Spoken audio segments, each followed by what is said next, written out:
Notas autobiográficas. Se você for bom, quando crescer, eu o enviarei para o santo profeta. Estas palavras voltam e revivem muitas vezes com a recordação de minha mãe. Este santo profeta era o Padre Pio, a quem minha mãe ensinou a mim, seu 10º filho, a conhecer para que eu soubesse reconhecer e amar no profeta o enviado de Deus. Se falava das maravilhosas histórias sobre os milagres e a bondade do Padre Pio nestas amadas palavras. Estas conversas provocaram em mim o desejo de conhecer de perto este profeta, que a minha mãe prometia me dar como guia para o conhecimento de Deus. Meu desejo de conhecer o Padre Pio aumentava ao mesmo tempo que o desejo de eu crescer rapidamente. Nasci em 9 de abril de 1926, em San Felice sul Panaro, onde meus pais tinham um moinho junto com outros sócios. Meu pai, incansável no trabalho, vivia em um ambiente pouco propício para o cultivo e o conhecimento dos problemas do espírito. Era a fé e o amor de minha mãe que continuamente alimentavam a vida do Espírito de Deus. Quanto ao meu querido pai, todos se lembram de suas provas excepcionais de amor para com o próximo, bem como de sua extrema humildade. Por causa da boa fé de sua natureza, os dons de Deus levaram meu pai a ter uma excessiva confiança nos homens. Essa confiança se manifestou em sua generosidade, que beneficiou pessoas de má fé. No grande coração de papai, o mandamento de Deus, ame seu próximo como a ti mesmo, tornou-se um amor ao próximo maior do que a si mesmo. É por esta razão que, nos anos que precederam e imediatamente seguiram o meu nascimento, meus pais encontraram-se em dificuldades muito sérias. Quase tiveram que voltar para zero, quando trabalharam muito e tinham 9 crianças para manter. A divina providência, que sempre foi amada e invocada pela fé inabalável de minha mãe, não tardou a estender as mãos a nos aconselhar. O conselho do Espírito Santo veio na forma de uma carta do Padre Pio, que chegou em nossa casa em San Felice, onde ele era esperado e invocado por uma mãe e um pai de 9 filhos humilhados, porque as pessoas eram indiferentes à perda do fruto do seu trabalho. O Espírito Santo aconselhou minha mãe a respeitar as palavras dadas pelo profeta, o humilde irmão de Pietreutina, que era pouco conhecido e em quem a maioria dos homens reconheciam ainda menos o enviado de Deus. O Padre Pio nos disse para não ouvirmos os maus conselheiros que estavam tentando influenciar meu pai para levá-lo ao mau caminho. O bom caminho que a divina providência apontou foi que a família se deslocasse para Pavinani. O Padre Pio assegurou que o trabalho não faltaria nessa pequena cidade e que meu pai seria sido recompensado de todos os sacrifícios e de toda a amargura que sentiu por seu trabalho não recompensado. Fui para Pavinani aos 2 anos de idade, e durante os 5 anos que ficamos lá, foi quando ouvi as primeiras histórias sobre a vida maravilhosa do Padre Pio. Eu olhava com admiração sem paralelo a imagem desse homem cujo mistério era tão fascinante. Eu aprendi a amá-lo e a vê-lo como um membro vivo da minha família, como um guia para a minha vida, amado e invisível.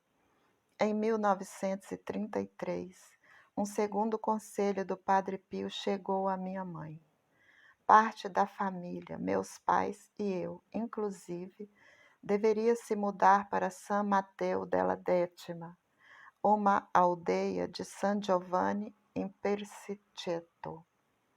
Enquanto eu já estava em Détima há 7 anos, minha mãe manteve a promessa que me fez durante a minha infância de me enviar para o Padre Pio quando eu crescesse. Conheci o Padre Pio pela primeira vez aos 14 anos. Minha espera não foi decepcionada com a realidade que, de acordo com as histórias de minha mãe, era excepcional. Eu não conseguia entender qual era o caminho misterioso que tinha dado tal conhecimento, tal fé e tal amor à minha mãe ao instrumento de Deus, já que ele não era reconhecido como tal por todo o mundo.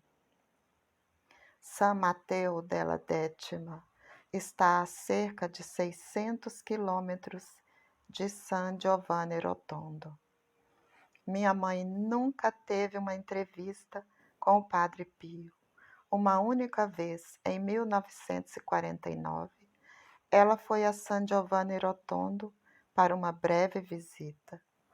Durante minhas muitas viagens a San Giovanni Rotondo, pouquíssimas pessoas me disseram palavras tão sábias e tão prudentes quanto as de minha mãe, que sabia como me fazer conhecer e amar o Padre Pio, o profeta enviado por Deus. Foi o próprio Padre Pio que me iluminou acerca deste mistério muitos anos após este primeiro encontro com ele. Primeira viagem a San Giovanni Rotondo. Saí de Bolonha para San Giovanni Rotondo em 15 de março de 1940. Duas das minhas irmãs, Gabriela e Ana, faziam parte do grupo que acompanhava Tonino Tonelli.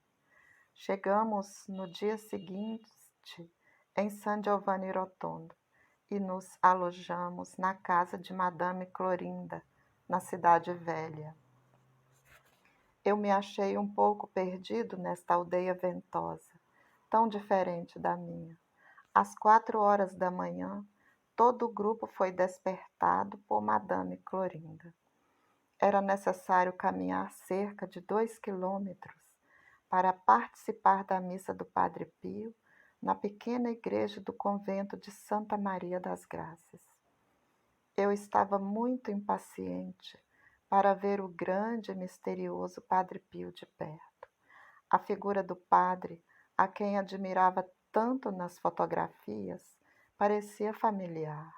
Durante a missa, o Padre Pio, que eu via pela primeira vez, chamou a minha atenção de adolescente.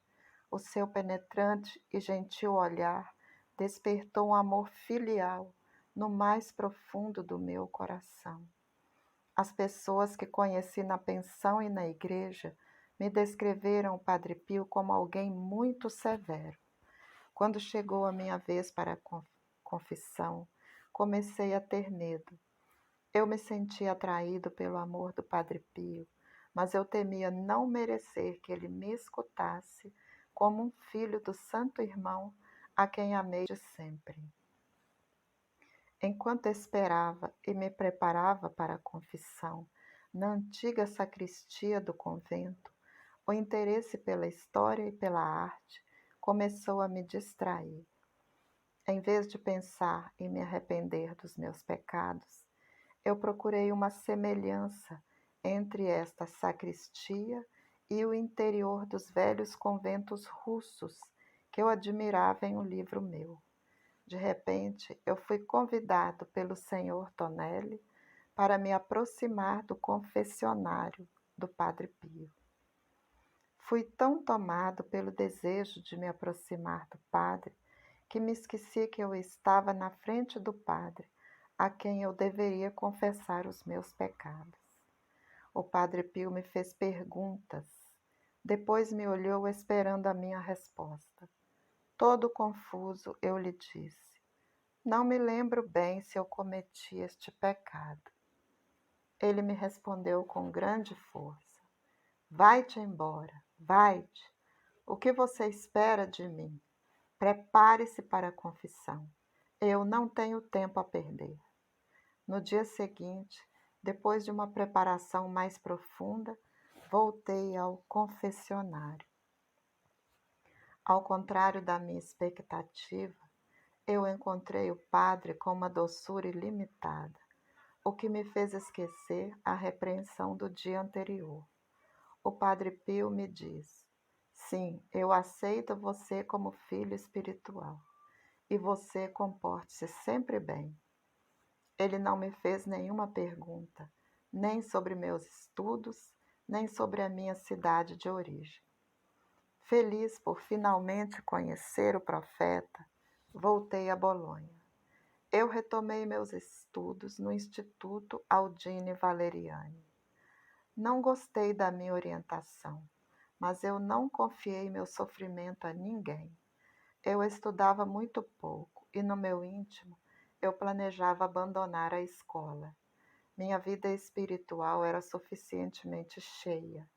Eu seguia as práticas piedosas com amor. Eu recebia frequentemente a Sagrada Comunhão, mas rezava com pouco fervor ao corpo de Cristo. Aos 11 anos, escutei de um cavalheiro que eu estimava muito. Nunca acreditei que um pedaço de pão pudesse se transformar no corpo e no sangue de Cristo durante a consagração. Eu não me dei conta, mas agora tenho certeza que essas palavras me vinham ao espírito cada vez que eu recebia o corpo de Cristo. Em 5 de maio de 1940, em Bolonha, recebi uma carta muito importante que me revelou um grande dom do Padre Pio. De San Giovanni Rotondo, ele havia lido os segredos mais íntimos do meu coração, minha intenção de desistir dos estudos e minha falta de fervor para rezar ao corpo de Cristo, coisas que só Deus sabia. Durante os 3 dias em que ficamos em San Giovanni Rotondo com Clorinda, minhas irmãs e eu conhecemos a senhorita Olímpia Cristalini, originária de Perúdia, e que era também a anfitriã da pensão. Quando partimos para Bolonha, nós deixamos o nosso endereço com a senhorita Olímpia, a quem eu ainda não havia contado nada sobre mim. Fiquei muito surpreso quando me chegou uma de suas cartas em 3 de maio de 1940, carta que eu transcrevo em suas linhas gerais.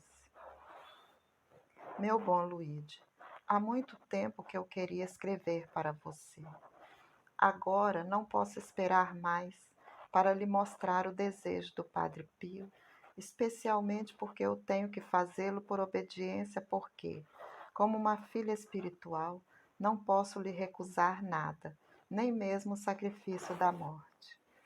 Alguns dias atrás, o padre me encarregou de lhe dizer, em seu nome, que ele não gostaria que Luíde de Bolonha estudasse mais, porque em suas orações ele percebe que você não está estudando, a ponto de que fracassará se eu não o avisar.